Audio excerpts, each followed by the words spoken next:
ya itu kita coba ya hari ini ya. Itu kita membahas tentang sistem pembayaran yang ada pada supplier dan mandor ya. Dan yang ada di lingkup kontraktor ya, intinya ke sana. Jadi sistem pembayaran ya yang ada di supplier, mandor ya, dan yang ada di kontraktor seperti misalnya karyawan, lalu pengajuan dana kerja mingguan dan yang lain ya yang ada di lapangan khususnya. Jadi kita coba dari pembayaran pada supplier dulu ya. Jadi pada supplier itu kalau kita lihat di sana itu prosedurnya seperti apa ya. Lalu pembayaran ke mandor juga bagaimana, pengajuan dana kerja mingguan seperti apa ya. Jadi dalam pembayaran ke supplier tentunya di sana ada dua hal yang bisa kita lihat ya. Yang pertama dibayar di lapangan ya, yaitu oleh project manager ya. Yang kedua dibayar di cabang atau di pusat ya. Nah, dua tipe tadi itu membedakan daripada pembayaran yang dikaitkan dengan efisiensi ya. Jadi efisiensi biasanya seorang project manager itu kalau diserai sepenuhnya mulai dari mencari supplier ya sampai ke pelaksanaan ya itu dia bisa melakukan efisiensi sumber daya secara optimal ya. Tapi kalau pengadaan dilakukan di cabang ya itu dia hanya bisa melakukan efisiensi mulai dari bahan itu datang ya. Jadi penjadwalan bahan datang lalu penimbunan di lokasi, penggunaan di lokasi sampai ke penggunaan pada saat pelaksanaan ya. Jadi terbatas dia ke daripada peran sebagai pengendalinya terbatas ya. Nah, itu di dalam satu proyek biasanya dua hal itu selalu terjadi ya. Ada satu kontraktor itu yang inginnya terpusat ya. Jadi kalau terpusat itu berarti semua pengadaan material, alat ya, dan tenaga dilakukan di pusat ya. Jadi di lapangan hanya mengerjakan saja ya. Yang kedua itu sudah otonomi, jadi sepenuhnya diserahkan di lapangan ya. Jadi pusat hanya mengambil overhead kantor sama keuntungan ya. Jadi sisanya diserahkan di lapangan, silahkan dikendalikan sehingga bisa melakukan efisiensi-efisiensi ya. Dan hasil efisiensi didistribusikan ke staf karyawan lapangan ya. Itu dua hal itu selalu terjadi ya. Nah, untuk pemilihan supplier baik itu yang dilakukan di pusat atau cabang ataupun oleh project manager itu ada beberapa pertimbangan yang harus kita jaga ya. Jadi kita jaga betul ya. Jadi diantaranya yang pertama ya, biasanya kalau satu kontraktor memenangkan satu proyek itu biasanya banyak supplier yang datang ya. Jadi banyak supplier yang datang, dia menawarkan bahannya ya. Nah, sebagai kontraktor ya, pengguna ya, yang nanti juga sudah terikat dengan spesifikasi ya, itu harus betul-betul teliti ya dan hati-hati ya. Karena di samping untuk kelancaran pekerjaan ya juga untuk ya, menjaga supaya keuntungan-keuntungan yang direncanakan tetap didapatkan ya. Dan peluang untuk pengendalian material bisa dilakukan ya. Jadi salah satu hal yang harus dicek di awal itu adalah tingkat kebenaran supplier tadi, apakah betul-betul supplier atau bukan ya. Jadi banyak supplier yang tidak punya stok ya. Lalu juga di sana gudang tidak punya, itu banyak ya. Tapi harganya murah ya, ini yang harus hati-hati ya. Sehingga di situ yang perlu kita cek pertama kali itu adalah tingkat kebenaran dari suppliernya. Kalau itu di kontraktor itu ada prakualifikasi. Jadi ada tingkatan kontraktor yang ada ya. Tapi kalau itu di supplier itu tidak ada. Jadi tingkat-tingkat atau kelas supplier itu tidak ada. Jadi itu yang harus dicek ya. Juga tidak kalah pentingnya di sini adalah kita memilih supplier yang dekat dengan lokasi ya, dengan mempertimbangkan bahwa dekat itu kemungkinan keterlambatan pengiriman material itu kemungkinan terjadi itu kecil ya. Diharapkan tidak terjadi keterlambatan pengiriman ya. Lalu bina lingkungan itu bisa muncul ya. Jadi bina lingkungan itu kita melibatkan ya stakeholder sekitar ya untuk ikut ambil alih dalam pelaksanaan pekerjaan. Jadi andil di dalam pelaksanaan pekerjaan. Ya, itu bina lingkungan, bisa itu supplier, bisa tenaga kerja ya, bisa masyarakat sekitar ya. Itu ikut terlibat di sana ya, itu bina lingkungan ya. Dan ikut diuntungkan ya. Jadi sehingga diharapkan pekerjaan itu bisa lancar ya. Jadi kalau Anda baca ya di buku manajemen proyek ya tentang kelangsungan hidup badan usaha, yaitu ada 3 hal yang tetap harus betul-betul dijaga. Yang pertama itu pemilik modal itu harus untung ya. Jadi pemilik modal harus untung sehingga investor-investor yang ada di sana itu harus ya mendapatkan satu keuntungan ya. Dalam arti keuntungan itu kalau dia uangnya disimpan di bank ya dengan digunakan untuk investasi itu lebih besar untuk investasi ya. Jadi lebih besar untuk investasi. Sehingga di awal kerjasama itu biasanya ditunjukkan bahwa nanti yang didapatkan dari faktor keuntungan itu lebih besar dari nilai bunga bank ya. Biasanya ringnya itu sekitar 1,5 kalinya bunga bank, itu baru dia mengambil keputusan cenderung ikut investasi ya. Tapi kalau 1/4, 1,1 itu dia cenderung masih memilih menyimpan di bank ya. Karena apa? Karena lebih aman ya. Jadi risiko kemungkinan gagal itu kecil ya. Itu yang pertama ya. Jadi investor harus menguntungkan ya, sehingga itu dijaga betul ya. Pada saat Anda melakukan penawaran ya, itu dimunculkan ya. Sehingga besaran di dalam AHSP ya, AHSP Permen PU ya nomor 28 tahun 2016 itu kan tercantum di sana. 15% untuk overhead dan fee ya. Nah, itu maksimal 15% itu untuk overhead dan fee ya. Fee yang dimaksud di situ adalah keuntungan ya, sehingga nanti di dalam rekapitulasi tidak perlu memasukkan keuntungan lagi. Jadi di situ sudah dibatasi ya besarnya 15% ya. Sehingga kalau Anda ingin mengambil berapa besarnya di bawah 15% ya. Ya tentunya Anda harus melihat dari nilai bunga bank ya. Jadi supaya investor tidak lari ya. Jadi nilai bunga bank saat ini 6% ya. Sehingga kalau kita ambil 1,5-nya sekitar 9% ya. Jadi besarnya keuntungan yang dimunculkan di situ paling tidak 9% ya. Lalu yang 6% sisa itu untuk kebutuhan overhead ya. Nah, dengan 6% itu cukup enggak? Itu yang harus Anda cek ya. Jadi besaran 6% dari nilai kontrak itu mencukupi atau tidak ya. Kalau tidak cukup bagaimana? Ya harus melakukan efisiensi ya. Jadi efisiensi kerja ya, efisiensi peralatan ya, efisiensi bahan ya, dan yang lain ya. Intinya itu supaya ya semua bisa melakukan efisiensi ya.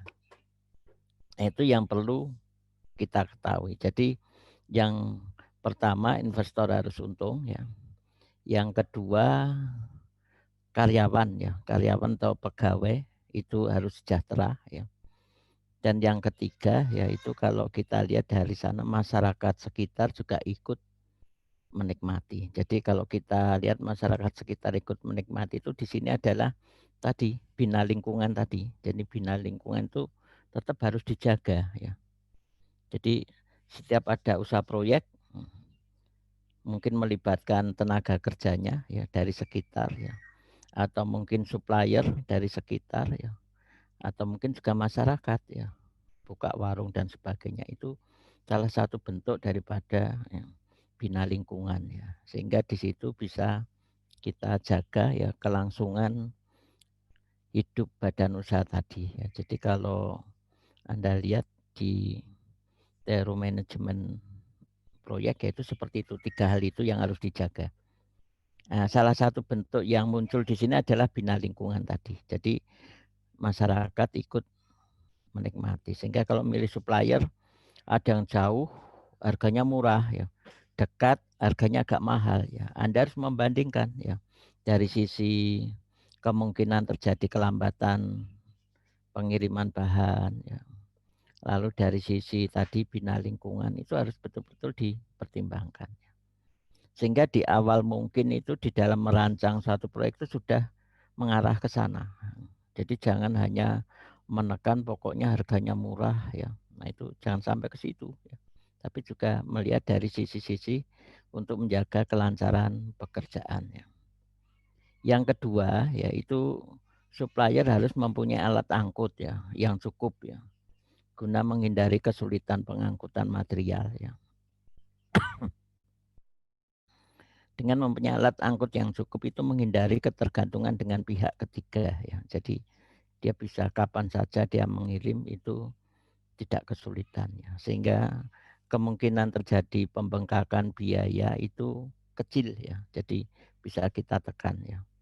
Jadi supplier harus mempunyai alat angkut yang cukup ya. Yang ketiga itu harganya murah ya, dan mutunya masih masuk persyaratan spesifikasi. Jadi kalau ada 2 atau 3 bahan yang dari sisi mutu sama ya, tapi harganya lebih murah, lalu lokasinya juga masih bisa kita jaga ya, itu bisa kita pilih ya. Terus yang keempat yang tidak kalah pentingnya yaitu jumlah stok yang dipunyai harus mencukupi ya. Jadi kalau Anda dari kebutuhan bahan itu butuh 200 truk ya pasir ya, dia sanggup enggak menyediakan 200 truk ya, dicek kebenarannya ya. Dari sumbernya ambil di mana ya, lalu setiap harinya dia mampu mengirim berapa, itu harus dicek ya. Kalau memang tidak cukup ya, kita cari supplier lain ya, sehingga ada 2 supplier yang diikat, misalnya saja 100 untuk supplier A, 100 untuk supplier B. Sekaligus jadwalnya ya, itu kita tentukan ya. Lalu juga pembayaran tuh kalau bisa agak mundur ke belakang ya. Jadi jangan sampai setiap kirim harus cash, bayar cash, kirim harus bayar cash. Di samping itu merepotkan ya dari sisi administrasi, juga dari sisi modal awal kontraktor itu bisa lebih ringan ya. Jadi lebih ringan, sehingga bisa jadi bayar supplier itu setelah termin ya. Kalau masih masuk di dalam batasan ring daripada pembayaran ya, dari pabrik ke distributor, distributor ke supplier, supplier ke kontraktor, itu ada ring pembayaran. Jadi kalau distributor dengan pabrik yaitu biasanya 3 bulan ya. Jadi distributor membayar ke pabrik itu 3 bulan sekali ya. Jadi 3 bulan sekali dia bayar ya. 3 bulan sekali dia bayar.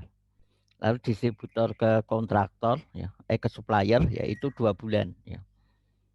2 bulan ya. Jadi distributor ke supplier 2 bulan. Jadi kalau Anda sebagai distributor ya, lalu ngedrop material ke supplier itu tidak langsung bayar. Jadi 2 bulan baru dibayar, 2 bulan. Itu batasan paling lama, paling lama. Jadi 2 bulan. Bisa juga 1 bulan, tapi yang kalau itu normal hubungannya baik itu 2 bulan ya. Lalu dari supplier ke kontraktor itu biasanya 1 bulan ya. Jadi supplier kirim bahan ya, nanti setiap bulan kontraktor bayar ya. Itu kalau kontraktornya dipercaya oleh supplier ya. Jadi pada saat jatuh tempo datang ke lokasi ya, mau minta pembayaran, saatnya pembayaran ya, ternyata dana tidak ada. Nah, berarti kontraktor sudah tidak dipercaya atau berkurang kepercayaan terhadap kontraktor tadi, sehingga kadang-kadang waktunya diperpendek lagi, atau mungkin kadang-kadang jumlah yang dipesan dibatasi ya. Kalau dulu bisa 200 sak PC sekarang jadi 100 ya. Itu biasanya seperti itu ya. Itu kalau dari supplier ke kontraktor seperti itu. Kalau memang sering terlambat ya akhirnya bisa saja terjadi cash ya. Nah, itu seperti itu. Sehingga kalau Anda lihat di toko-toko material yaitu kadang-kadang menulis tidak terima bon. Nah, itu karena yang ngebon biasanya janji tidak ditepati, cenderung dia akan ngambil jalan seperti itu ya. Nah, itu dari sisi pembayaran. Dalam mencari supplier itu harus kita jaga. Jadi di awal sebelum supplier itu kita ikat dengan kontrak ya. Cara mencarinya dengan mempertimbangkan seperti tadi. Supplier juga demikian. Jadi pada saat ada kontrak dia akan datang ya, menawarkan bahannya ya. Nah, di situ ada satu ya. Supplier juga menilai kontraktornya. Kontraktor ini kontraktor yang bonafit atau tidak ya. Ya. Nah, dia juga punya satu pertimbangan tersendiri ya. Sehingga dengan sendirinya pada saat itu dimunculkan itu sedikit demi sedikit banyak yang menghindar. Jadi banyak yang menghindar ke Waalaikumsalam. Jadi banyak yang menghindar sehingga tidak ingin menjadi suppliernya. Ya itu ada yang seperti itu. Nah, pertimbangan ini perlu baik itu oleh cabang ataupun oleh project manager ya.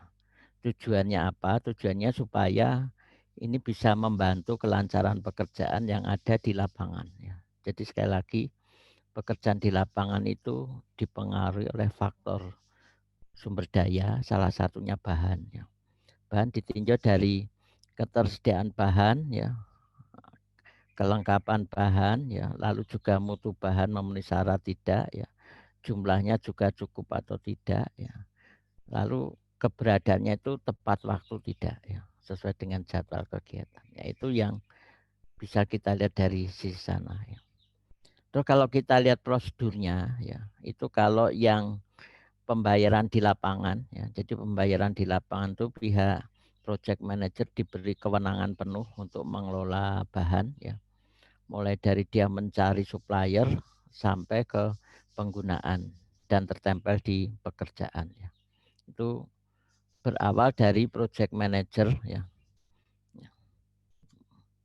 Jadi berawal dari project manager itu berdasarkan kebutuhan bahan ya. Biasanya kan kalau Anda PK itu kan ditugasi untuk menghitung materialnya berapa ya.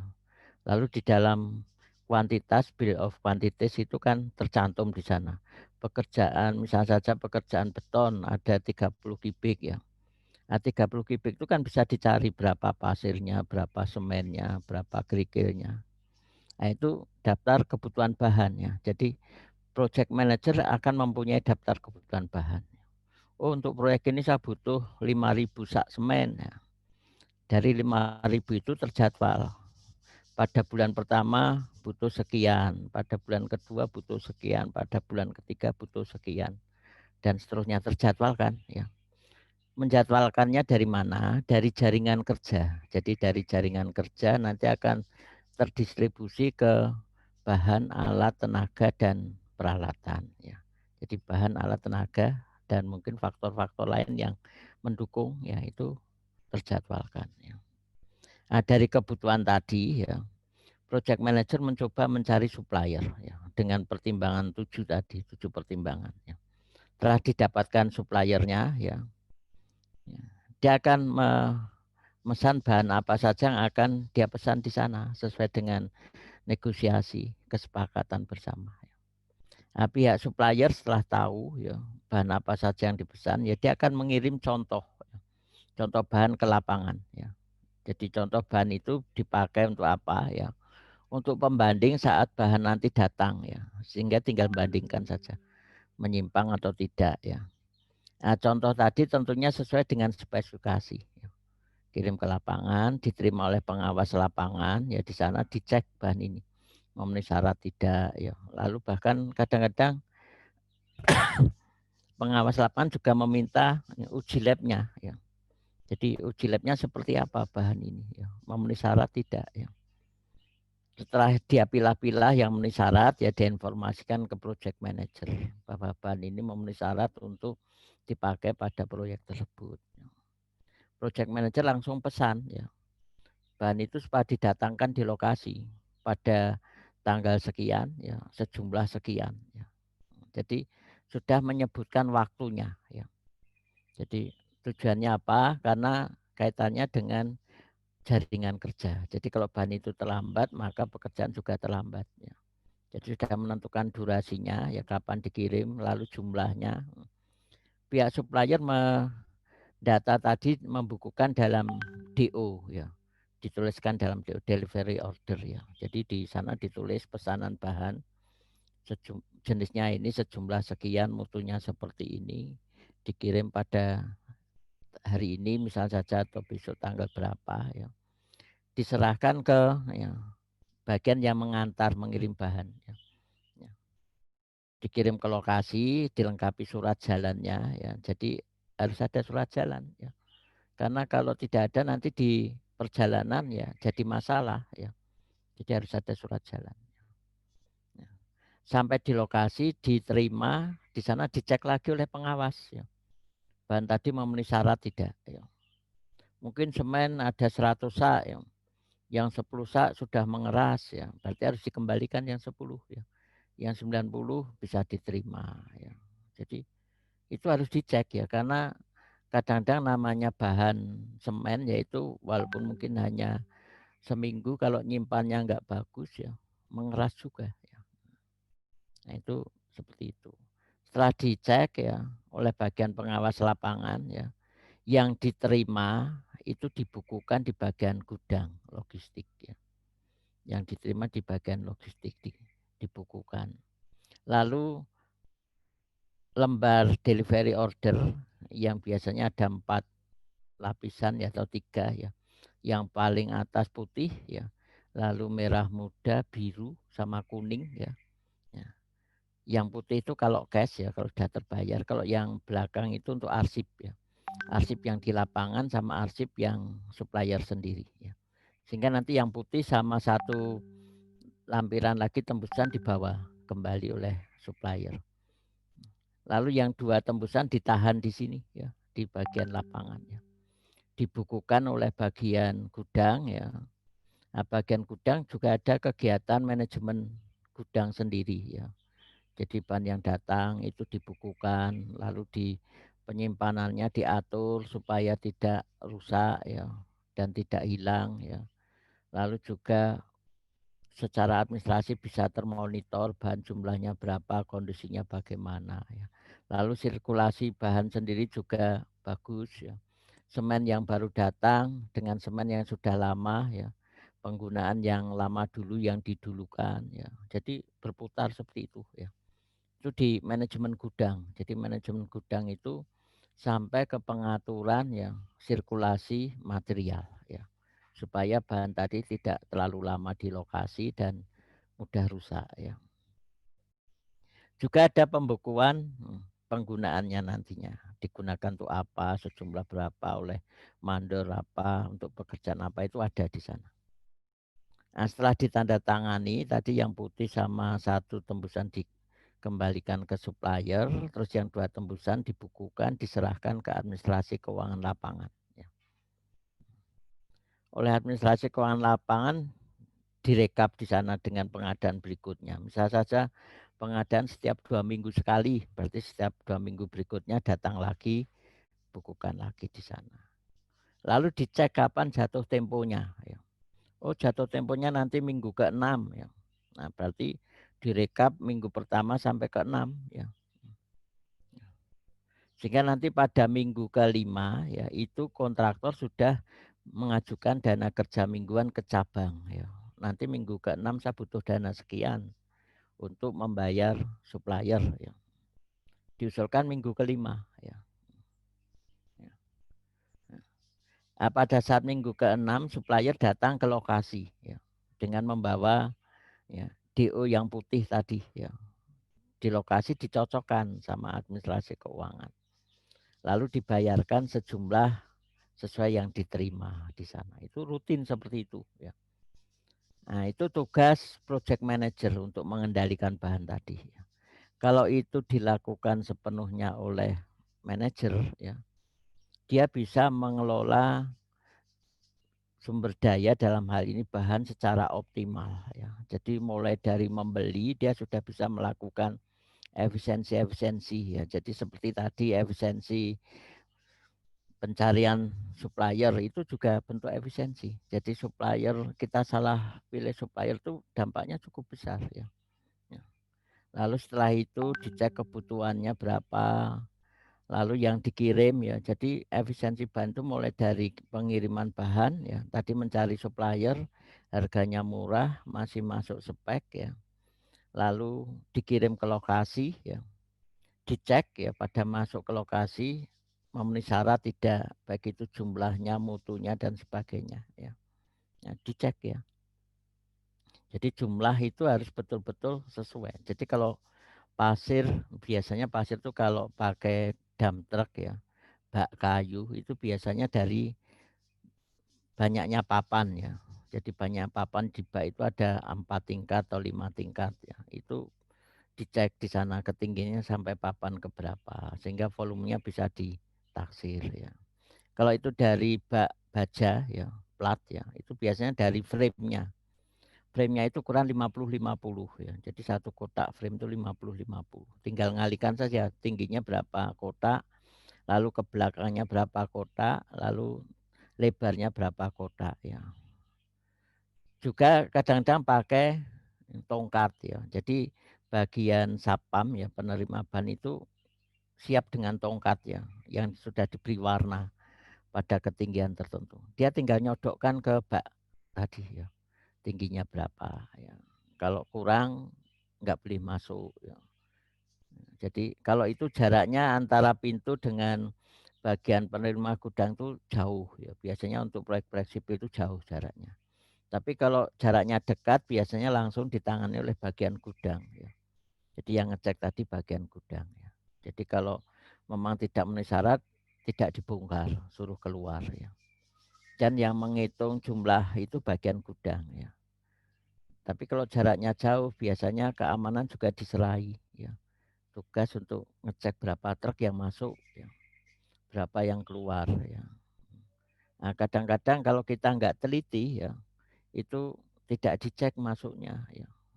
Sehingga yang seharusnya dalam satu truk dam truk itu 4 kubik mungkin hanya 3,5 ya. Nah, ini merugikan ya. Jadi merugikan ya. Jadi itu di pengecekan di pemasukan itu juga harus kita jaga betul ya. Jadi kita cek kebenarannya yang masuk, yang ditumpahkan atau yang disimpan di lokasi. Terus pada saat penempatan juga demikian, ditempatkan di tempat yang aman ya.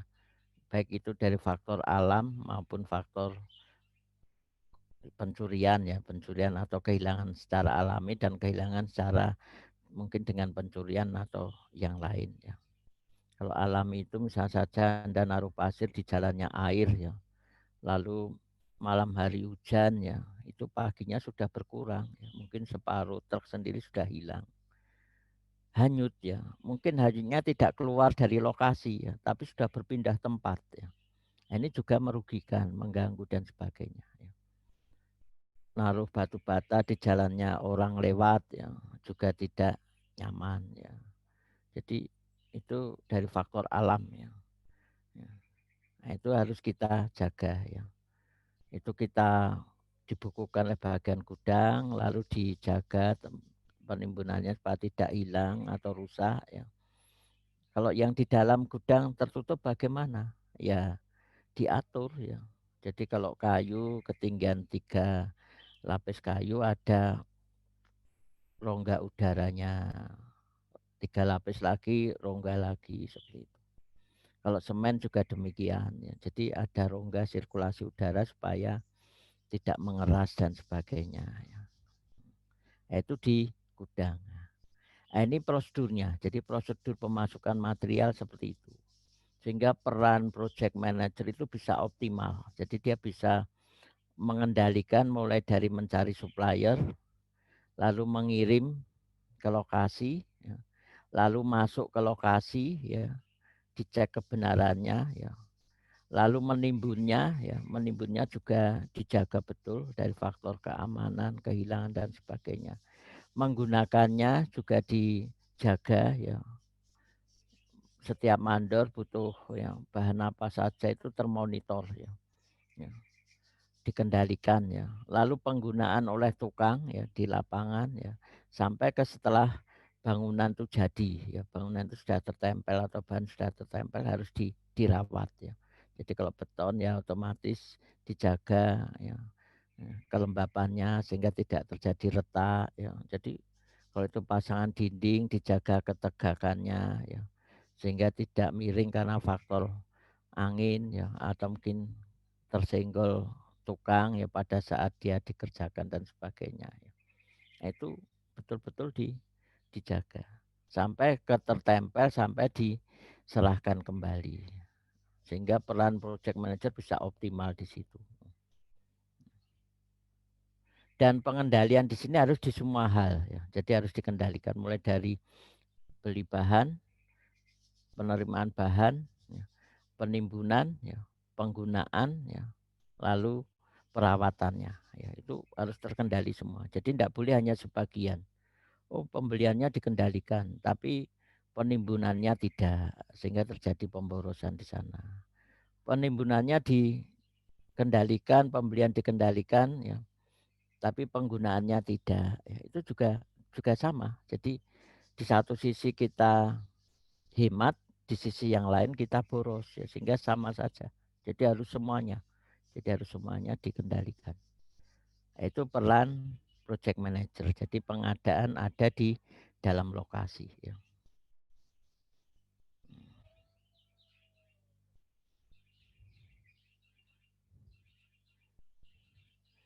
Terus yang kedua kalau dibayar di cabang. Nah, kalau dibayar di cabang itu project manager hanya bisa mengendalikan pertama bahan ya masuk ya. Bahan masuk kadang-kadang juga agak sulit dikendalikan, tapi penyimpanan bahan bisa. Jadi perawatan penyimpanan bahan di lokasi bisa. Lalu penggunaannya bisa dilakukan. Lalu perawatannya bisa dilakukan. Hanya 3 hal itu ya. Jadi penerimaan plus ya, pengendalian penyimpanan ya, penggunaan sama perawatan. Untuk pembelian, pengiriman itu sulit ya. Jadi pembelian sudah sepenuhnya oleh cabang. Tapi pengiriman itu sulit ya. Misal saja kita butuh sekarang, minta ke cabang sekarang dikirim, belum tentu dikirim sekarang ya. Mungkin besok, mungkin lusa ya. Karena apa? Karena di cabang juga punya strategi sendiri ya. Saya punya 3 proyek misalnya saja di cabang. Proyek A butuh 100 sak semen, proyek B 200, proyek C 300. Proyek A dipakai besok, proyek B lusa, proyek C berikutnya hari berikutnya. Kalau saya kirim besok, ya, yang 2 ini terlalu lama. Kalau saya kirim lusa, ya otomatis ya yang pertama terlambat sehari, yang kedua lebih cepat sehari. Ya. Cenderung seperti itu. Dia akan ngirim di posisi tengah, ya, di posisi di mana ada yang terlambat, ada yang lebih awal. Ya. Yang terlambat ini jadi kendala di lapangan, ya, jadi kendala. Jadi jarang ngirim itu hari ini kirim ke proyek A, besok ke proyek B, besoknya ke proyek C, itu jarang. Biasanya jadi satu. Terlihat itu ditinjau dari sisi kemampuan alat angkutnya. Jadi alat angkutnya itu mampu berapa ya. Memang kalau lokasinya dekat bisa jadi satu pengirimannya. Tapi kalau lokasinya satu dengan yang lain jauh itu berbeda-beda ya. Nah, biasanya suppliernya sama ya. Suppliernya itu satu supplier menangani 3 proyek tadi ya. Nah, kalau itu sudah supplier ya itu biasanya pengirimannya cenderung jadi satu ya, cenderung jadi satu ya. Jadi dia memperhitungkan efisiensi dari pengiriman ya. Itu cenderung seperti itu ya. Itu kalau pengadaan di cabang. Jadi di cabang ini inginnya terpusat ya, jadi tidak otonomi ya. Ada plusnya, ada minusnya. Bagi cabang itu positif ya. Tapi kalau bagi kelangsungan hidup cabang harus hati-hati ya. Jadi kelangsungan hidup cabang itu juga dipengaruhi oleh lapangan ya. Tapi kalau efisiensi bahan di cabang itu positif ya. Karena apa? Karena semua proyek ya dijadikan satu. Ya. Kalau sudah dijadikan satu itu berarti ya, lebih banyak yang dia distribusikan. Ya. Dan dengan pembelian yang jumlah banyak itu lebih murah. Ya, itu seperti itu. Ya. Dari sisi pengelolaan memang di pusat atau di cabang lebih menguntungkan terpusat. Ya. Tapi bagi lapangan itu meragukan untuk kelancaran pekerjaan. Jadi untuk kelancaran pekerjaan. Kalau ingin baik semua ya berarti harus ada komitmen bersama di sini ya. Antara cabang lapangan ya. Jadi setiap kebutuhan bahan yang diusulkan di lapangan harus segera dipenuhi ya, itu. Tidak harus menunggu ya, ya yang lain ya. Jadi harus dipenuhi. Proyek A butuh hari sekarang ya sekarang kirim. Nah, gitu. Kalau perlu sebelumnya besok dikirim ya, supaya pagi hari bisa langsung start ya. Jadi jangan sampai butuh sekarang baru sekarang dikirim ya. Itu berarti pagi sampai siang itu sudah waktunya tidak efisien ya. Nah, itu ya. Jadi harus sehari sebelumnya itu sudah harus terkirim ya. Nah, di sini prosedurnya itu pimpinan cabang ya berdasarkan dari kebutuhan bahan dari berbagai proyek ya, dia cari supplier, pesan ke supplier. Supplier akan ngirim contoh ke lapangan. Ya, tetap ada yang di lapangan proyek A, ada yang di proyek B, proyek C dan D. Dia kirim contohnya bahan. Bahannya seperti ini. Ya. Di lapangan dicek. Ya. Ya. Mutu bahan itu bagaimana ya, memenuhi syarat tidak. Ya, setelah memenuhi syarat ya, pengawas lapangan akan informasikan ke project manager bahan ini bisa dipakai, bahan ini tidak bisa dipakai ya. Itu akan memberi catatan seperti itu ya. Di sini pengawas adalah pihak pemilik ya. Jadi Anda harus paham bahwa yang di proyek itu ada yang namanya pengawas harian ya atau direksi ya. Dia punya kantor khusus ya, kantor direksi ya. Lalu juga anggotanya juga khusus ya. Ada dari pihak pemilik, ada dari pihak konsultan, ada dari pihak PU ya. Mungkin Bina Marga, mungkin Cipta Karya atau mungkin Dinas Pengairan ya. Jadi kalau proyeknya itu jembatan ya, itu Bina Marga, jalan jembatan itu Bina Marga. Kalau itu gedung perkantoran ya, itu Cipta Karya. Kalau itu saluran, itu pengairan ya. Jadi PU sudah punya timnya sendiri ya. Jadi kalau itu ada proyek saluran berarti ada tim PU yang duduk di sana sebagai pengawas ya. Jadi ada 3 suara. Jadi 1 suara pemilik, 2 suara dari konsultan, yang ketiga suara dari pihak yang berwenang ya. 3 ini harus kompak ya. 3-tiganya harus kompak ya. 1 nolak, lainnya diharapkan nolak ya. Jadi karena memang tidak sesuai dengan spek ya. Jadi jangan sampai terjadi ya, 1 nolak, 1 diterima ya. Sehingga nanti satunya itu akan bingung dia ikut yang nolak atau ikut yang diterima. Nah, itu seperti itu. Jadi harus ada komitmen dulu ya. Kalau nanti menyimpangnya lebih dari ini kita tolak. Jadi ada kesepakatan di sini. Jadi kalau tidak kompak, yang satu kurang sedikit saja ditolak, yang ini ya, diterima, itu akan muncul masalah. Ya. Ini harus satu suara, ya. Lalu menyodorkan ke project manager bahwa bahan ini bisa dipakai, bahan ini tidak. Ya. Project manager akan informasikan ke pusat ya bahwa bahan-bahan ini bisa dipakai. Ya.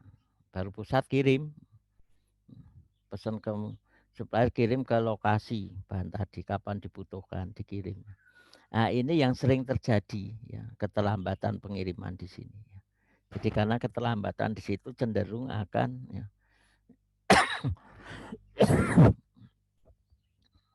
cenderung akan melihat daripada efisiensi dari suppliernya. Jadi efisiensi supplier itu akan betul-betul dia jaga, kadang-kadang ngirim bareng-bareng dan sebagainya. Yaitu menghambat dari proyek-proyek yang memang butuh cepat ya. Nah, itu yang perlu dijaga, jadi sering terjadi keterlambatan ya. Itu yang pertama ya. Yang kedua juga kadang-kadang ya mutunya juga kurang baik ya. Karena apa? Karena tidak ada komitmen di sini ya antara pimpinan atau cabang dengan lapangan ya.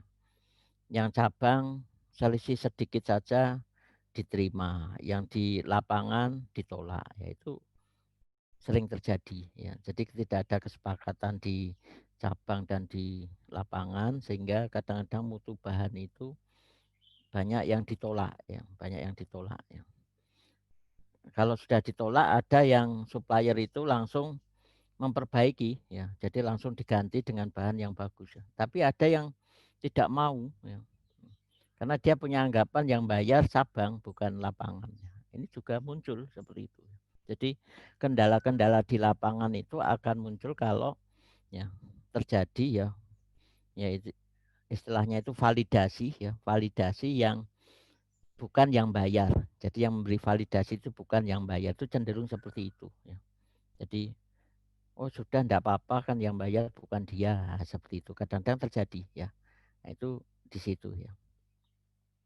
Oleh logistik juga dicek oleh bagian pengawas ya. Nah, tugas pengawas di sini juga harus tegas ya. Karena apa? Karena dia memberitahukannya itu tidak langsung ke cabang ya, tapi lewat project manager. Jadi kalau ada yang ditolak ya, dia memberitahukannya itu ke project manager. Jadi bukan langsung ke cabang yang membayar ya. Nah, ini juga muncul kendala di situ ya. Sehingga kadang-kadang bahan yang tidak diterima segera harus dikeluarkan ya. Itu agak lama di lokasi ya, tidak dikeluarkan ya. Jadi agak lama nunggu istilahnya itu perintah dari cabang dulu dikeluarkan atau tidak ya. Biasanya kan yang mengeluarkan langsung supplier ya. Kalau supplier tidak mau ya dikerjakan oleh kontraktor ya. Kontraktor tidak mau dikerjakan oleh pengawas sendiri ya. Tapi atas biaya kontraktor ya. Jadi pengawas langsung nyuruh bawa keluar ya. Biayanya dari mana? Diserahkan kontraktor ya. Seperti itu ya. Jadi penerimaan tetap pakai dengan 3 tadi ya, ada delivery order ya. Jadi pada saat pengiriman ke lokasi itu daftar DO sama surat jalan harus ada ya. Jadi daftar DO delivery order itu pesanan ya, jumlah pesanan ya yang dikirim ya. Lalu surat jalan itu biasanya pihak supplier sudah membuat form sendiri ya, bahwa truk ini nomor sekian mengangkut bahan ya atas pesanan di delivery order nomor berapa ke lokasi mana ya. Ya. Jadi sampai ke sopir nomor nomor truknya, nomor angkutannya. Jadi sampai ke sana. Tujuannya untuk apa? Ya untuk kelancaran di perjalanan. Ya. Jadi di perjalanan itu banyak ya. Bisa saja melewati jalur yang cukup padat, biasanya juga akan diperiksa ya. Kok membawa bahan pada saat-saat padat ya itu diperiksa. Oh, mengangkut material ini ya, yang dibawa apa dan sebagainya. Ya, itu seperti itu ya. Setelah diterima ya ditandatangani oleh pengawas, ditandatangani oleh bagian gudang ya. Lalu dikirimkan tembusan ke administrasi keuangan. Administrasi keuangan ya setiap minggu pasti akan ke pusat ya, ke cabang untuk ngambil dana ya.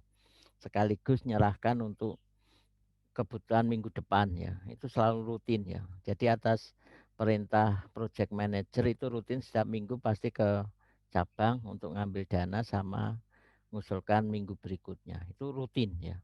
Jadi ngambil dana untuk minggu saat itu dan mengajukan untuk minggu depannya. Nah, itu oleh lapangan diserahkan ke administrasi keuangan cabang. Di cabang direkap dengan proyek-proyek yang lain ya untuk supplier yang sejenis ya. Baru pada saat jatuh tempo supplier datang ke cabang ya, baru dibayarkan. Jadi itu pembayaran di cabang. Jadi seperti itu ya. Jadi pembayaran di cabang itu cenderung ya, banyak kendala untuk terjadi keterlambatan bahan ya. Jadi banyak kendala untuk terjadi keterlambatan bahan ya. Kalau tidak ada komitmen antara cabang dengan lapangan ya. Jadi biasanya kadang-kadang kan di cabang kalau ingin tepat waktu tolong usulannya lebih awal misalnya saja seperti itu. Jadi mengusulkan bahannya itu pengirimannya lebih awal ya. Atau cukup lewat telepon saja ya. Jadi lewat telepon juga bisa ya. Tapi harus ada tadi komitmen. Jadi kadang-kadang di cabang itu juga tidak menerima telepon juga sering terjadi. Jadi kalau ada telepon dari lapangan ya, tidak diangkat ya, sedangkan di lapangan butuhnya besok ya, itu sering terjadi ya. Jadi harus tertulis ya, di awal itu harus tertulis di rencana.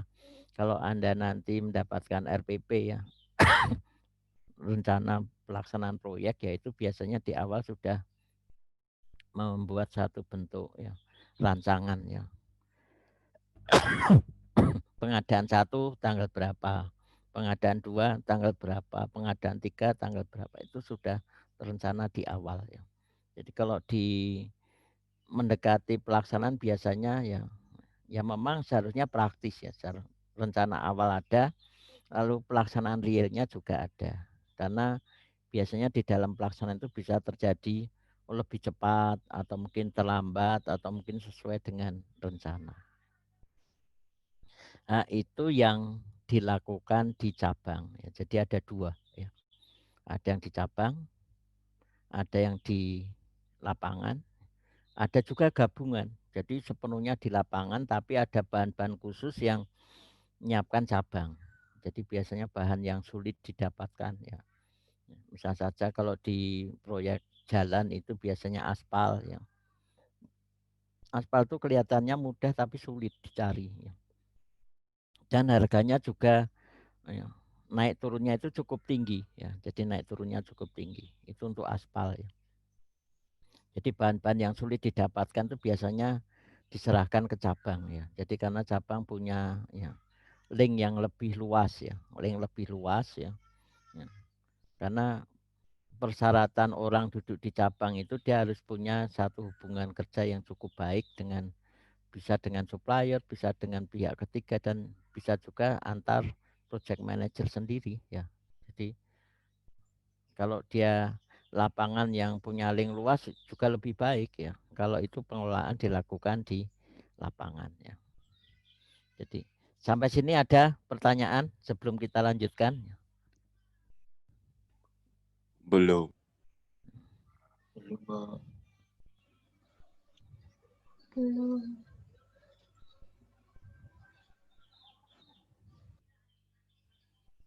Jadi itu 2 hal ya. Di situ Anda bisa melihat ya waktu PKL kemarin yaitu pengadaannya apakah di cabang atau di pusat ya. Ya.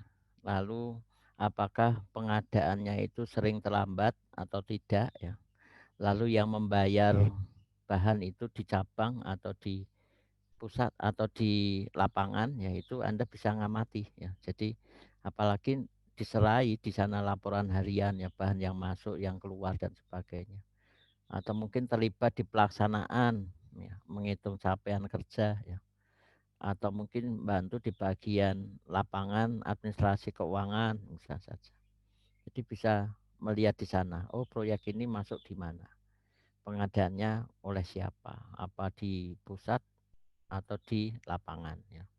Kalau itu memang di lapangan berarti peran daripada project manager cukup besar ya, cukup tinggi ya. Karena untuk proyek-proyek sekarang itu seperti dilelangkan ya. Jadi biasanya tim tim perhitungan penawaran ya, estimatornya itu biasanya tim tenaga teknik ya yang ada di pusat ya. Jadi tenaga teknik yang ada di pusat ya, ya yang nanti diposisikan sebagai project manager di lapangan ya. Jadi tim itu ditunjuk sebagai tim untuk melakukan penawaran ya. Dia melakukan perhitungan dan strategi penawaran ya. Lalu setiap ada proyek ya yang mencari pusat ya. Lalu tim tadi bekerja, lalu setelah didapatkan hasil perhitungannya, dia serahkan ke direktur ya, direkturnya ya. Direktur punya kewenangan untuk menaikkan atau menurunkan hasil perhitungan tadi ya, karena dikaitkan dengan strategi ya. Jadi strategi supaya bisa memenangkan ya. Dan strategi yang dipakai direktur untuk menurunkan dan menaikkan itu berdasarkan dari ya, strategi atau dari pengetahuan direkturnya. Jadi direktur itu punya satu ya satu feeling ya, satu feeling. Feeling itu didapatkan dari kebiasaan sebelum-sebelumnya. Jadi kebiasaan sebelumnya itu kalau saya menawar X kok selalu lebih tinggi dari dia gitu loh. Lalu dia mencoba, ya, saya turunkan sekian ya. Mana yang bisa diturunkan juga dari kebiasaan. Oh, kebiasaannya kalau mengerjakan proyek itu yang peluang untuk melakukan efisiensi yang bisa lebih besar dilakukan di pekerjaan A, pekerjaan B, pekerjaan C. Ya, itu dia melihat dari sisi situ. Jadi dasar daripada feelingnya itu ada pengalaman-pengalaman yang dia dapatkan sebelumnya ya. Sehingga kalau estimator menghitung lalu menentukan harganya misal saja 500 juta ya. Dia punya ya link sendiri atau feeling bisa menekan atau menaikkan. Ini perhitungannya terlalu berisiko misalnya saja. Oh, saya naikkan 510 misalnya saja. Itu bisa seperti itu. Atau oh ini saya turunkan 10 ya 490 ya. Nah, seperti itu ya. Itu link dari direktur ya. Jadi direktur itu karena dia mengetahui semuanya ya, mengetahui administrasinya, mengetahui kebutuhan sumber dayanya, bahannya berapa, alatnya berapa, tenaganya berapa ya. Sedangkan kalau project manager belum tentu sampai ke sana ya. Ya. Jadi dia hanya project manager cenderung dari sisi administrasi lapangan sama ya biaya langsungnya ya. Nah, efisiensi-efisiensi yang bisa ditekan ya itu di pusat di direkturnya itu ya. Mungkin dari overhead kantornya bisa ditekan. Oh, saya bisa mencari proyek tambahan dari sisi sini sehingga overhead ini bisa saya tekan lagi. Nah, itu bisa seperti itu. Yaitu feeling yang dipunyai oleh direktur untuk menaikkan atau menurunkan ya. Kalau dinaikkan apakah tidak kalah ya? Biasanya tidak ya. Tapi ring dengan yang berikutnya itu menjadi lebih pendek ya. Biasanya tidak. Jadi dia misal saja kalau itu kita masukkan 500 ya, ternyata yang di bawahnya itu ya 488 misal saja. Nah, direktur nurunkan nah, di sana menjadi kalau seperti itu mungkin masih bisa diturunkan lagi. Jadi dia akan menurunkan seperti itu. Jadi selisihnya sedikit. Kalau dia menaikkan 500 menjadi 510 ya, ternyata kontraktor yang paling rendah di situ 511 ya. Berarti masih lebih rendah, tetap lebih rendah ya. Itu kalau menaikkan ya. Jadi supaya ringnya itu lebih pendek tapi keuntungannya bisa bertambah ya. Seperti itu. Itu direkturnya. Kalau ternyata hasil hitungannya lebih tinggi ya. Ada yang 495 ya. Sedangkan dia ngitung 500 ya. Dia juga punya pengalaman. Oh, saya bisa menekan overhead kantor 6% ya. Sehingga dia bisa menurunkan menjadi 400 ya.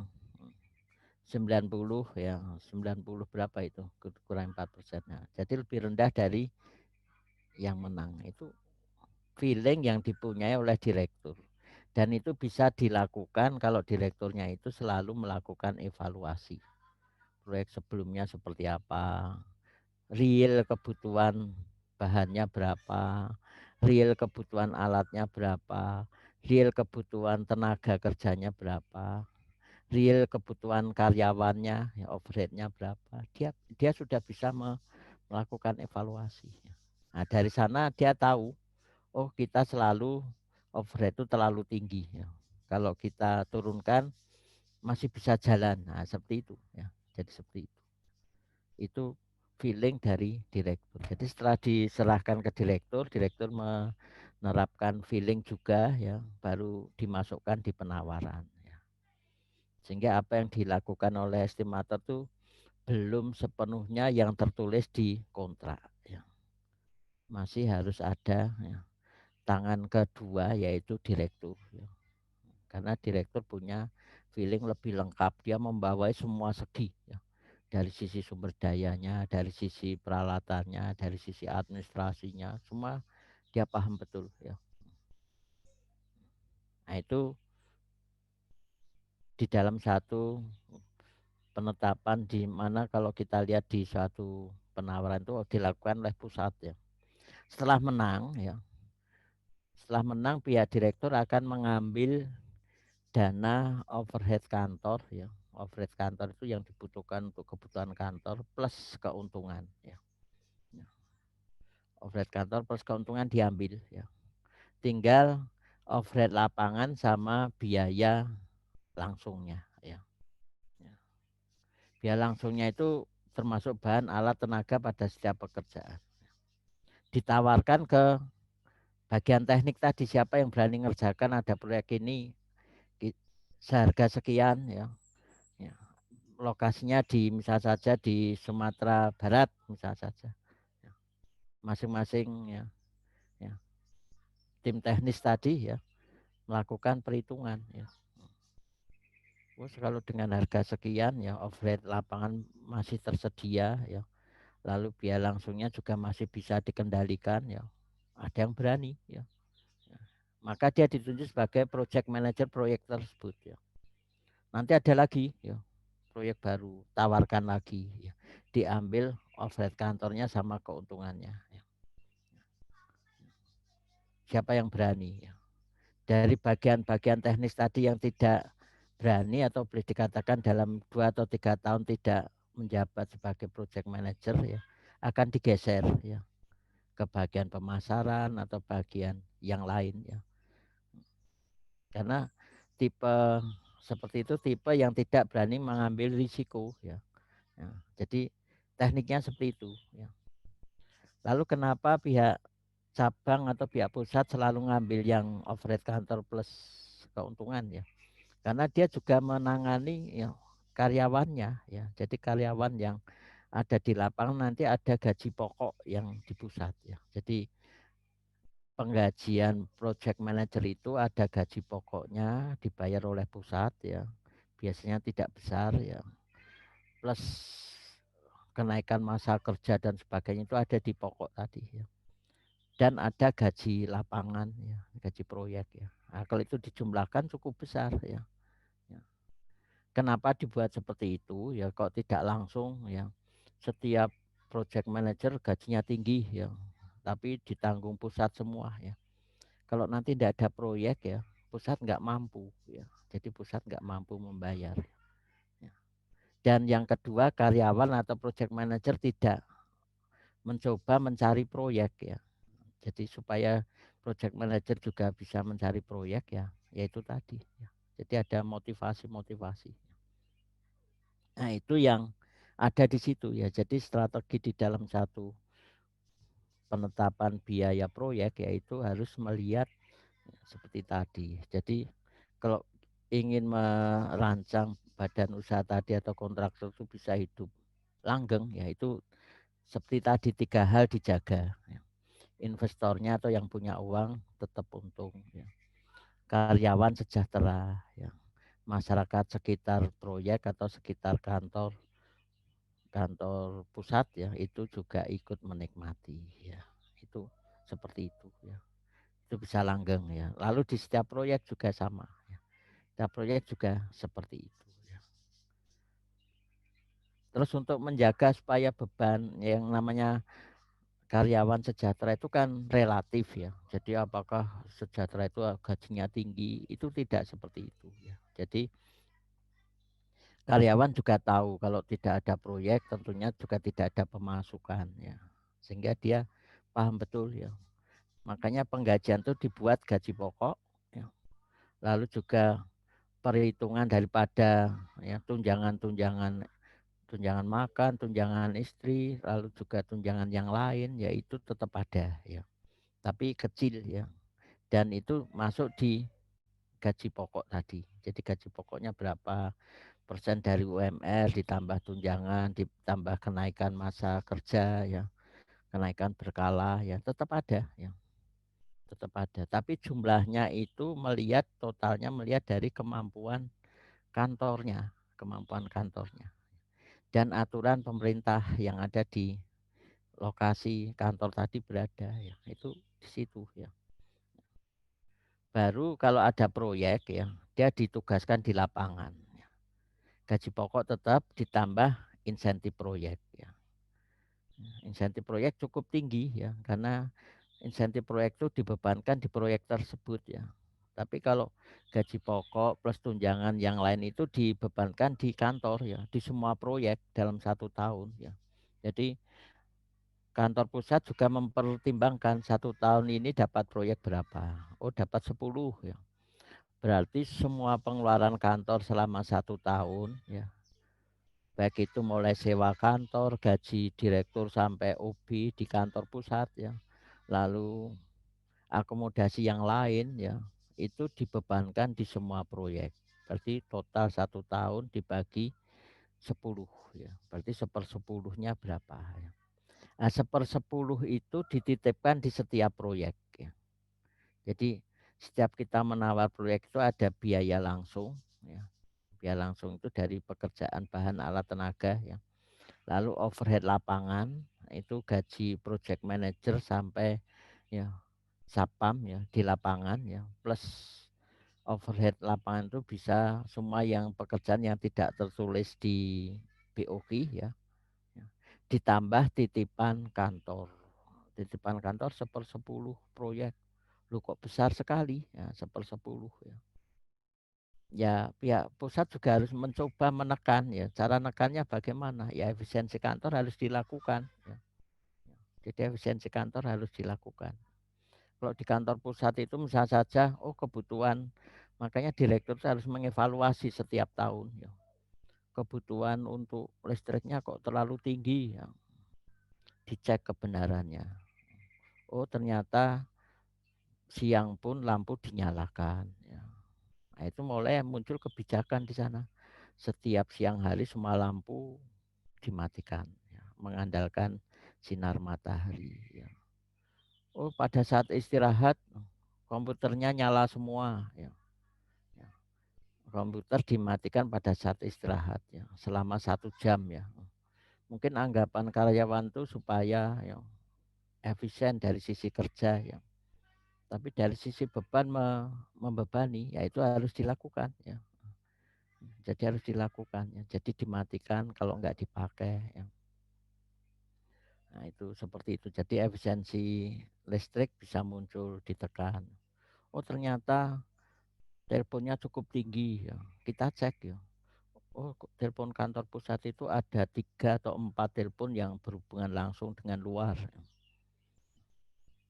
Oh, kita putus saja yang 3 ya, 1 untuk proyek ya.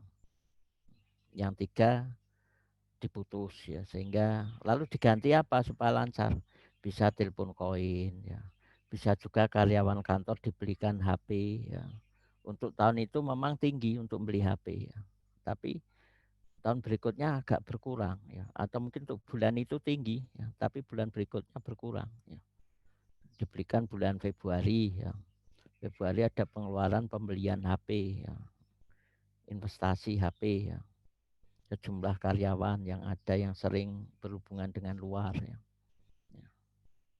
Lalu bulan Maret ya sudah ditanggung sendiri biaya ya, pulsanya ya ditanggung karyawan sendiri ya. Kalau butuh dinas pakai telepon kantor yang 1 itu. Nah, jadi seperti itu. Itu efisiensi-efisiensi yang bisa dilakukan di pusat kalau terlalu tinggi ya. Atau mencari proyek-proyek lain lagi. Jadi supaya tidak hanya 10, mungkin 15 atau berapa.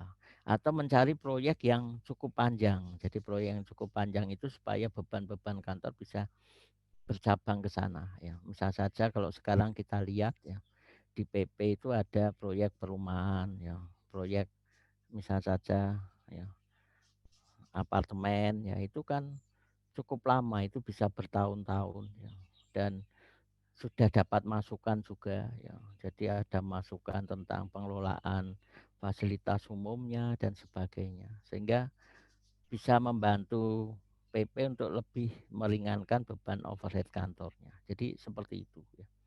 Jadi dan kalau membangun proyek yang cukup panjang itu betul-betul dipikirkan. Jadi ada beberapa yang dipakai sebagai tidak dijual. Jadi dari sekian apartemen itu tidak semuanya dijual.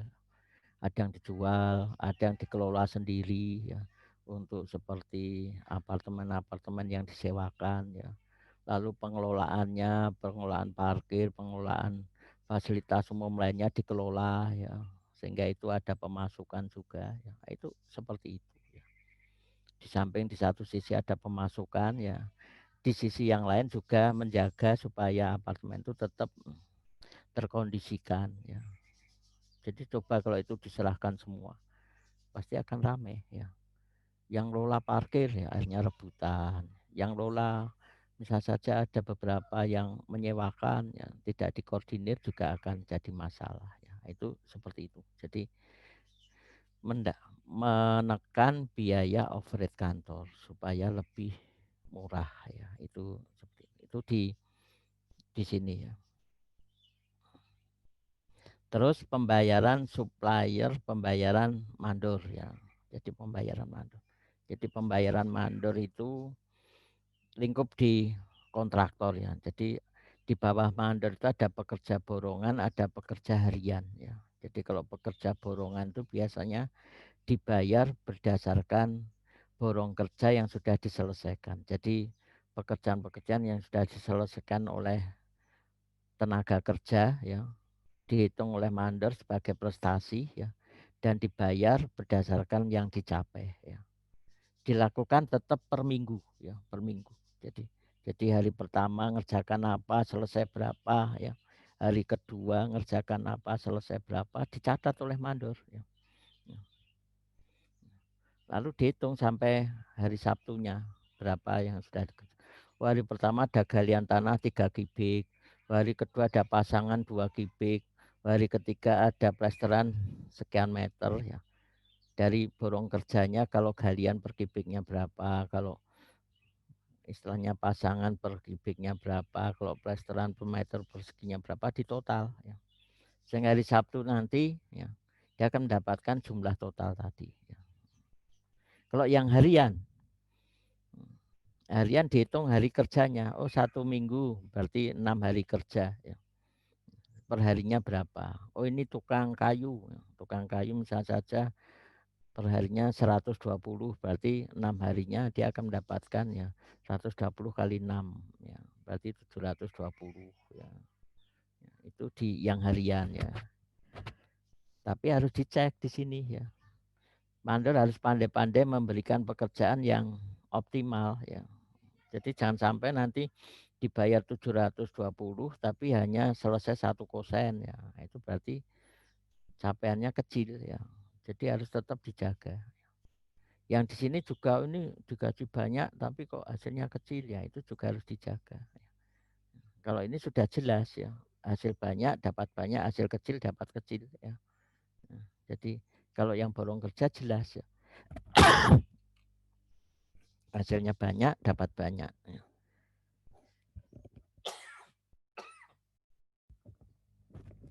Itu yang borong kerja ya. Kalau yang harian itu biasanya dipakai untuk pekerjaan-pekerjaan yang teliti ya, harus hati-hati ya, sehingga untuk mencapai target itu perlu motivasi-motivasi ya, tapi hasilnya bagus ya. Kalau yang borong kerja itu biasanya inginnya cepat selesai ya, tapi harus dicek juga mutunya ya, dicek kebenarannya, volumenya ya. Jadi ya, kalau pondasi ukuran misal saja dalamnya 1 meter, lebarnya bawah 80 atau 70 ya, dicek dulu 70 betul enggak, tingginya sesuai enggak. Karena kalau tidak dicek ya, mungkin dalamnya enggak ada 1 meter, mungkin lebar bawahnya tidak ada 70 ya. Tahu-tahu sudah teruruk ya, tidak bisa ngecek ya. Itu yang harus dicek. Jadi mandor harus betul-betul melakukan pengecekannya. Walaupun itu juga mandor ikut diuntungkan ya, tapi tetap harus dicek ya. Jadi harus dicek ya. Tujuannya apa? Supaya speknya tetap terjaga ya.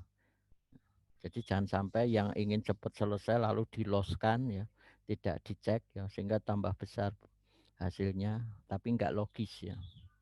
Kalau pengawas sudah paham, jadi pengawas itu tahu dia ngeceknya, dia datang lihat pekerjaan apa yang dikerjakan. Oh pasangan batu kali ya. Oh dikerjakan lebarnya sekian, campurannya berapa ya. 1 kubik habis semen berapa dia tahu ya. Begitu siang atau sore ya dia datang lagi ngecek lagi. Lu semennya kok hanya 3 sak, tapi kok pekerjaannya sampai sekian kubik ya. Nah, dia sudah mulai curiga di situ ya. Karena persyaratan di pekerjaan lapangan itu biasanya semen nggak boleh dibuang. Sak semen itu sebelum selesai 1 hari nggak boleh dibuang. Nah, jadi harus masih ada di situ ya. Nah, itu dicek, oh semennya di sini 3 sak. Oh di situ volumenya kok sudah sekian, tidak mungkin ya. Ini pasti ada yang tidak benar ya. Betul dicek ya. Ternyata 2 tumpuan batu baru disiram air semen ya. 2 lagi tumpuan baru disiram spesinya ya. Sehingga spesinya itu hanya habis sedikit ya. Nah, itu yang harus dicek. Itu kalau pengawas sudah paham ya. Tapi kalau mandor kadang-kadang pengen cepat selesai juga ya. Jadi mandor itu kalau tidak ada pengawas juga dia ya, bisa terjadi seperti itu ya. Kalau itu untuk pondasi mungkin ya tidak begitu, kalau beban di atasnya kecil tidak begitu berdampak ya. Tapi kalau itu bendung misalnya saja pasti bocornya ya. Kalau itu pasangan penahan tebing ya pasti longsornya ya itu terjadi. Sehingga spesi itu harus mengisi semua rongga yang ada antar batu kali ya. Itu harus terisi ya. Ya. Sehingga perlu bertahap ya, 1 lapis demi 1 lapis ya. Nah, sehingga kebutuhan semen itu akan sesuai dengan volumenya. Nah, itu yang kalau itu borong kerja itu harus dilakukan. Kalau harian senang tukangnya, pelan-pelan ya. Ya. Dia bahkan akan melengkapi di situ lebih teliti lagi setelah pasang sekian belakangnya langsung diuruk dengan bagus ya. Ada yang pasangan itu sampai ketinggian tertentu dibiarkan mengeras dulu ya. Kalau di spek kan ada SOP-nya. Jadi pasangan itu harus mengeras dulu, baru belakangnya diuruk ya.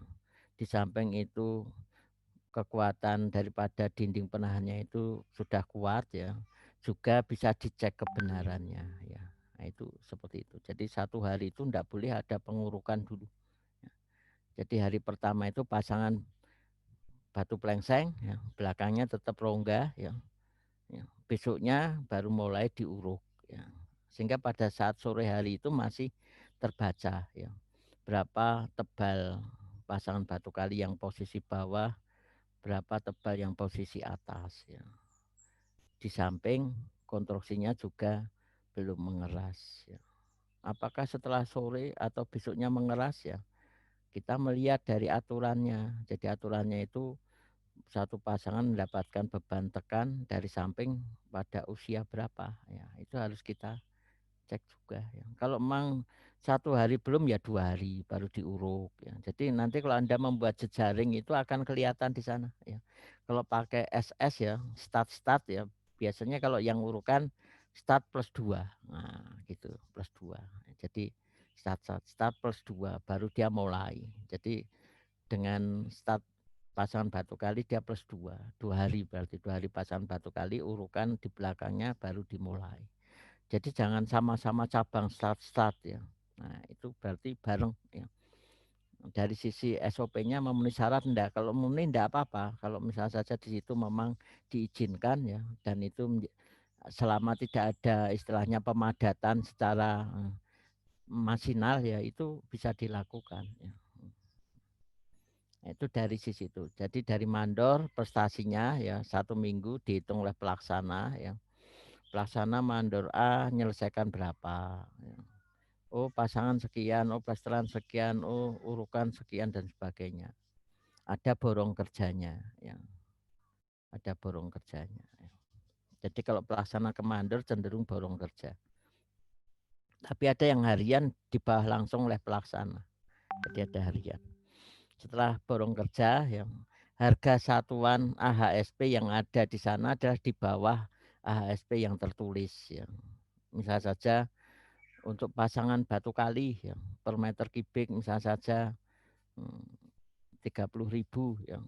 Ya maka di AHSP 30.000, di sini harus lebih rendah dari 30.000. Jadi harus lebih rendah ya. Terus sampai diserahkan ke administrasi keuangan.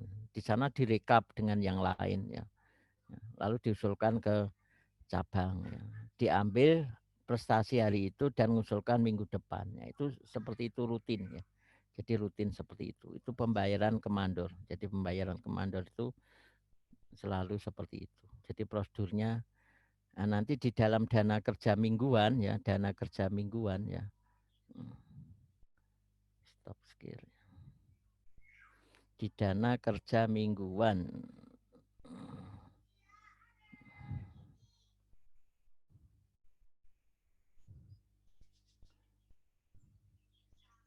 Dana kerja mingguan di sini ya.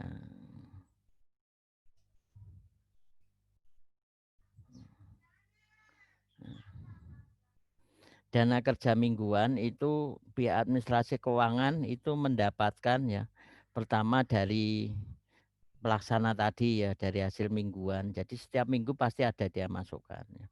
Untuk bagian rumah tangga mungkin 2 minggu sekali ya masukkan. Bagian peralatan berat bisa jadi juga 2 minggu sekali atau mungkin berapa hari sekali ya masukkan ya. Bagian logistik juga gitu, masukkan ke administrasi keuangan.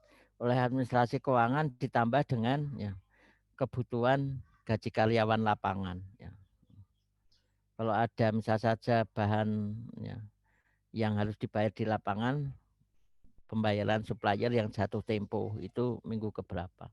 Baru dibawa ke cabang ya, itu di prosedur mingguan. Sehingga nanti di dalam cash flow di sini ya, misal saja proyeknya itu ya, termin pertama dicapai pada minggu ke-7 ya. Di sini minggu pertama A itu pengeluaran awal proyek ya. Jadi awal proyek itu mengeluarkan uang untuk mengawali proyek. Jadi seperti mobilisasi alat ya, lalu pembuatan jalan kerja, pembuatan kantor di lapangan ya, pagar keliling ya, terus mobilisasi bahan, tenaga dan yang lain ya. Itu masuk di awal ya. Di awal itu butuh dana yang tidak sedikit ya. Jadi untuk mengawali proyek itu butuh dana yang tidak sedikit ya. Itu di A ya.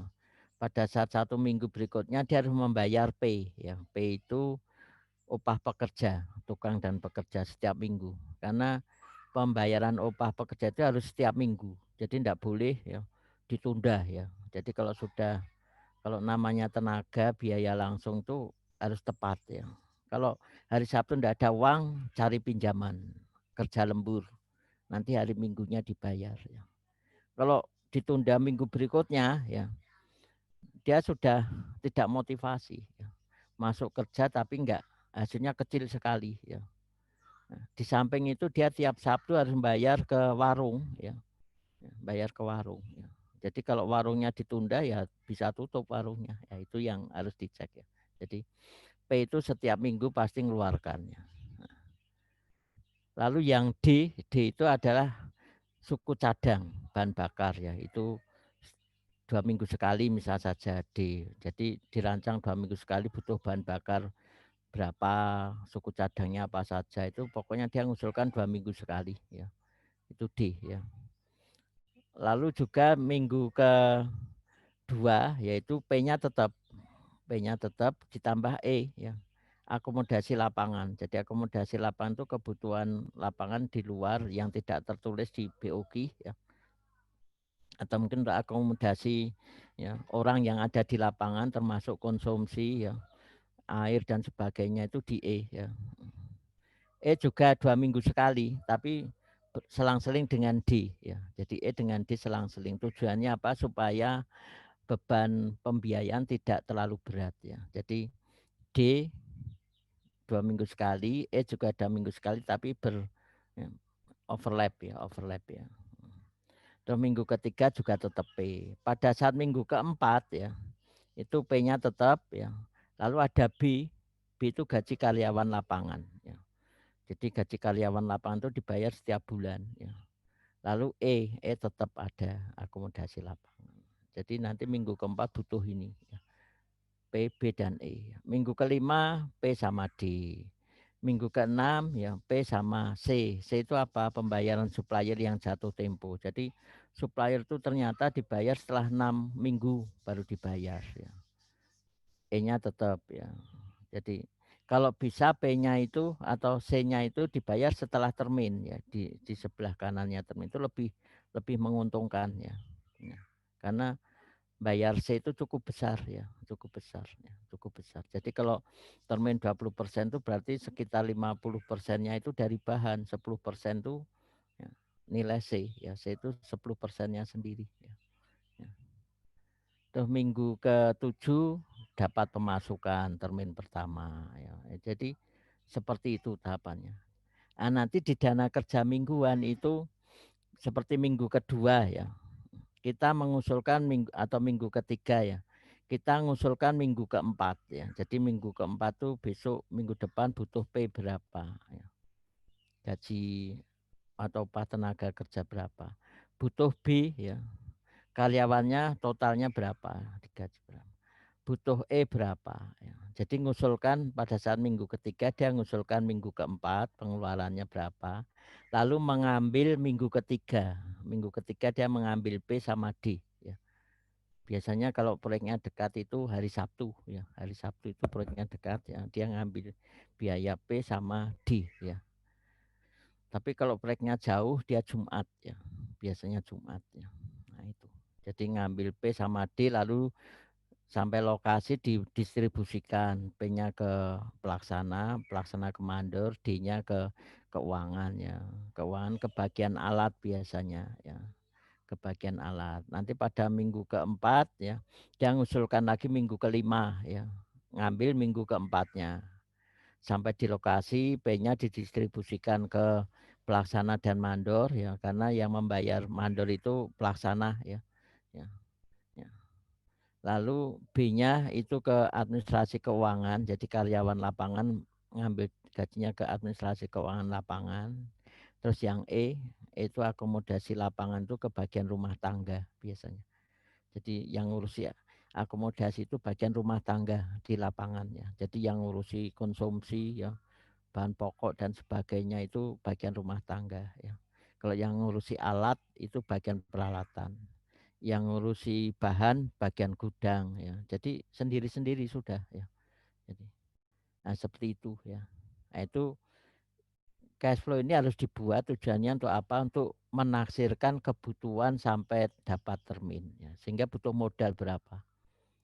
Modal di sini adalah A plus P kali berapa. P itu ada 1, 2, 3, 4, 5, 6 ya. 7 ya. Lalu D-nya 1, 2, 3, 4 ya. Lalu ada E-nya 1, 2, 3 ya. Ada B-nya 1 ya. Ya. Ya. Di total ya. Total tadi ya, ya merupakan modal ya. Ya, modal ya. Yang harus dia siapkan untuk supaya pekerjaan lancar ya. Kalau ini nggak siap ya nggak lancar ya. Kalau misalnya saja nggak cukup ya. Di sini C-nya kita nego dengan supplier ya. Bagaimana kalau saya bayar nanti di minggu ke-8 ya. Boleh nggak? Nah, di stylenya negosiasi sehingga pengeluaran C bisa digeser ke sana ya. Nah, nanti untuk membayar C itu diambilkan dari termin. Nah, seperti itu ya. Jadi itu yang namanya pengendalian lapangan ya, yang dikaitkan dengan strategi supaya ya, kelancaran di lapangan bisa terjaga. Ya. Kalau masih belum cukup, apa efisiensi apa yang bisa kita lakukan, kita tunda di belakang. Oh, gaji tukang ditunda, enggak bisa ya. Gaji pegawai ya hanya tertentu saja ya, project manager sama stafnya. Kalau yang seperti pelaksana, bagian alat, bagian gudang enggak bisa ya. Khususnya yang pegawai tetap masih bisa, kalau yang pegawai kontrak belum bisa ya. Jadi karena pakai kontrak itu hanya dipakai saat itu ya. Jadi kalau pegawai tetap masih mungkin terjadi. Kalau bisa tetap yang sebagai tim pengendali sehingga tahu persis ya. Ya. Nah, itu bentuk-bentuk efisiensi yang dilakukan di lapangan. Sampai sini ada pertanyaan?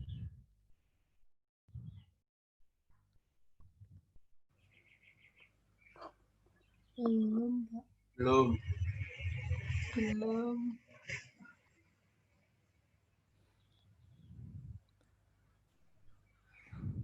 Hari ini yang tidak masuk ada ndak? Astri ada ndak Astri? Astri Ada, Indah Pak. Mauludia. Iya, Pak. Astri hadir? Iya, hadir, Pak. Hadir Astri ya. Binar? Hadir, Pak. Fani Walek? Fani Walek? Fani Walek? Enggak hadir? Tidak ada sinyal? Fani? Ketua kelas tahu informasi? Karena Fani sering tidak masuk. Belum tahu, Pak. Fitri, belum tahu Fitri? Belum, Pak. Belum. Ah, itu Anda cek ya nanti ya. Kalau Iya, Pak. setiap kok enggak ada pulsa atau bagaimana Anda cek ya, karena yang kemarin juga enggak hadir ya. Iya, Pak. Hafiz Al-Basar ada? Hafiz? Muhammad Hafiz? Muhammad Hafid.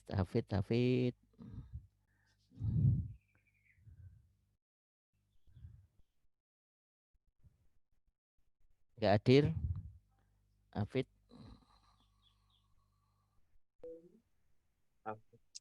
Ada Pak Hafid di... Ada? Ada Pak itu Pak. Cuma belum open mic kayaknya Pak. Yang ada Al-Basarnya, Hafidnya belum ada. Hadir, Pak. Hadir ya? Hadir. Hadir Hafid. Arisa Darmawan. Arisa. Tidak ada, Pak. Tidak Nggak ada, ada. Pak. Nggak ada. Itu juga sering enggak masuk ya, kemarin juga enggak masuk. Paksi? Paksi Pamekas? Nggak ada. Paksi enggak ada ya? Nggak ada. Tidak ada, Pak. Ya, jadi itu materi hari ini ya, dan ada tugas Anda bisa diskusikan ya.